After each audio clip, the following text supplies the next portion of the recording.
Have you ever wondered about the origins of the popular game, Mahjong?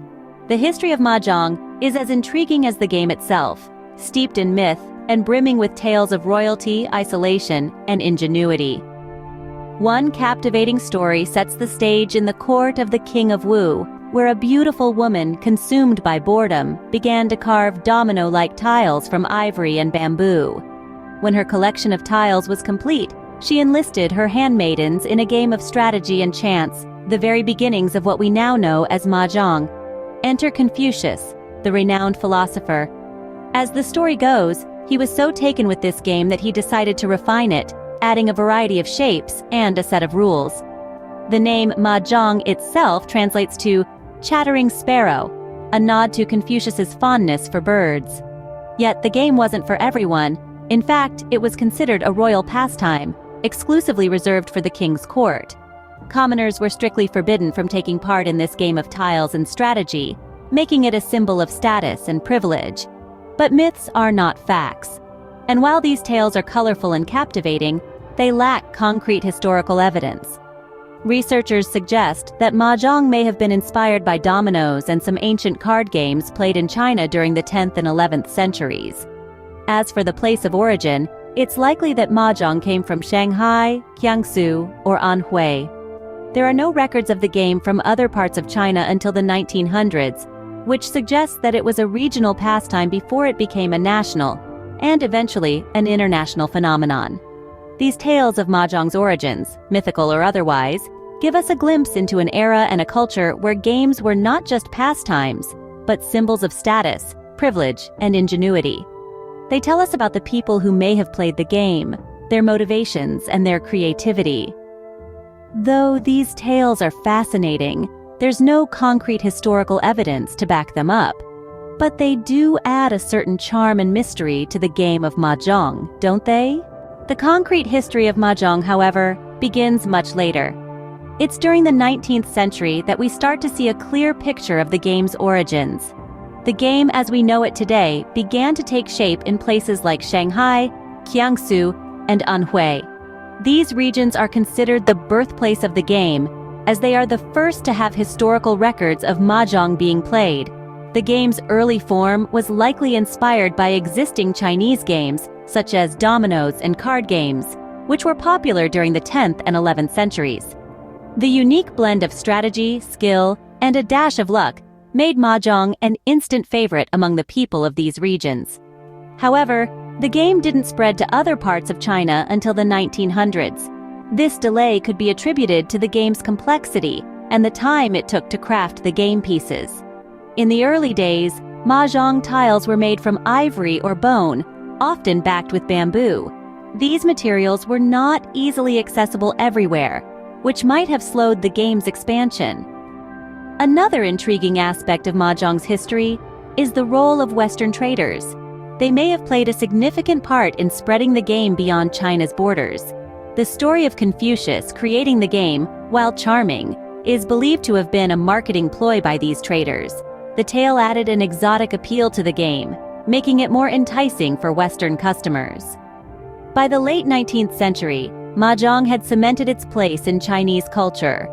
The game was no longer just a pastime. It had become a part of social gatherings, a tool for bonding, and even a medium for business negotiations.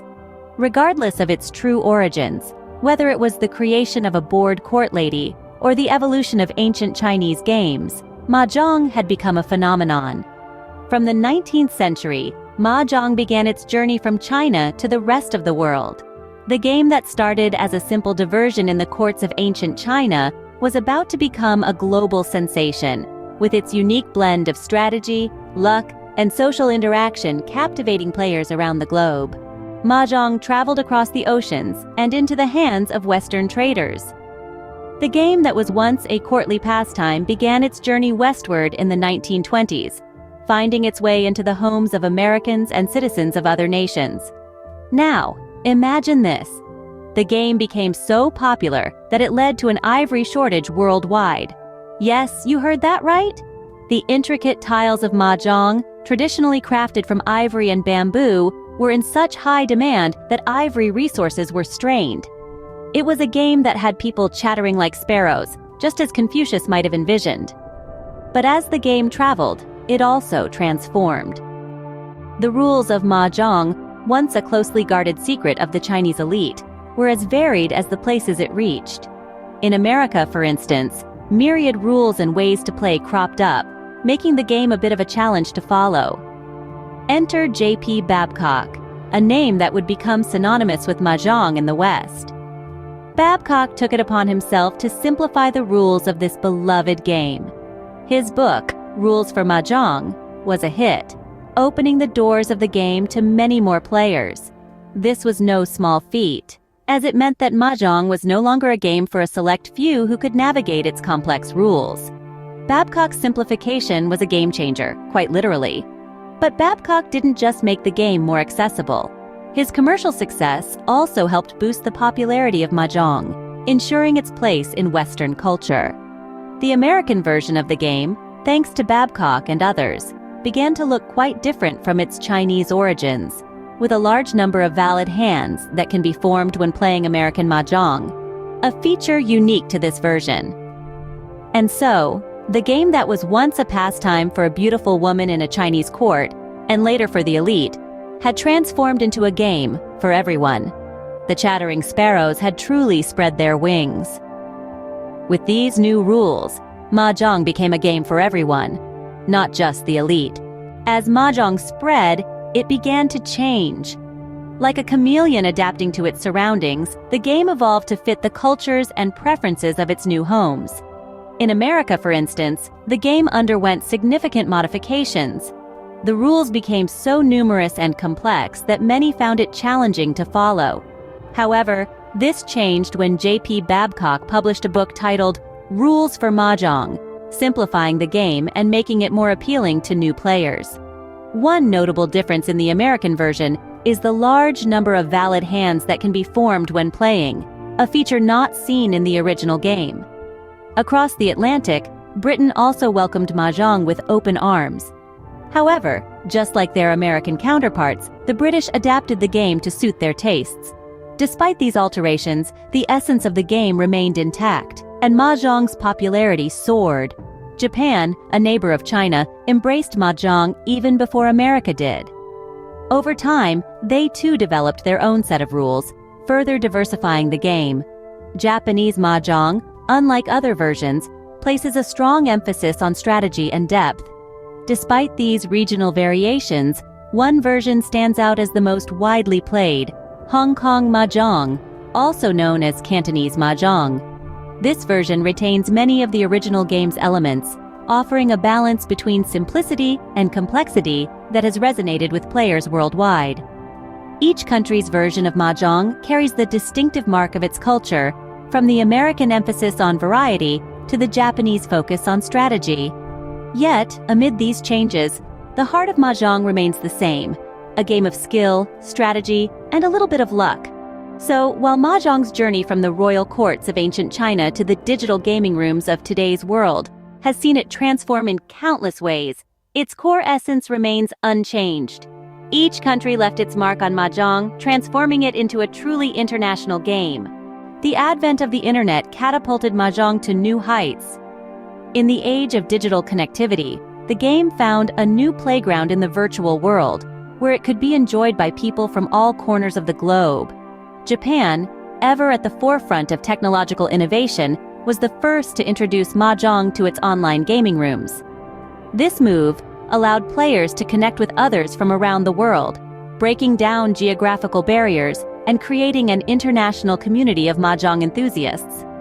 The transition from physical to digital didn't just mean a change in the playing field, it also sparked a creative explosion in the world of Mahjong. Game developers saw the opportunity to create new versions of the game, each with its own unique twist. Some retained the traditional rules and aesthetics, while others experimented with innovative gameplay mechanics and visual designs. This diversity of options meant that there was a version of Mahjong for everyone, whether they were a seasoned veteran or a curious newcomer. As the game evolved and spread, it found a particularly receptive audience in China and Hong Kong, where it took on a new role as a popular gambling game. This wasn't just a game of chance, though. Winning at Mahjong required a mix of strategy, skill, and a bit of luck, making it a thrilling pastime for those who enjoyed the thrill of the gamble. Despite the numerous changes and adaptations it's undergone over the centuries, the heart of Mahjong remains the same. It's a game that brings people together, whether they're sitting across from each other at a table or connecting through a screen from thousands of miles away. It's a testament to the enduring appeal of Mahjong that it continues to captivate players in the modern world, just as it did in the courts of ancient China. From its mythical origins to its modern-day popularity, Mahjong has truly stood the test of time. This humble game of tiles, once a pastime for royalty, has evolved into a global phenomenon beloved by millions. And as it continues to adapt and grow, who knows where it'll go next?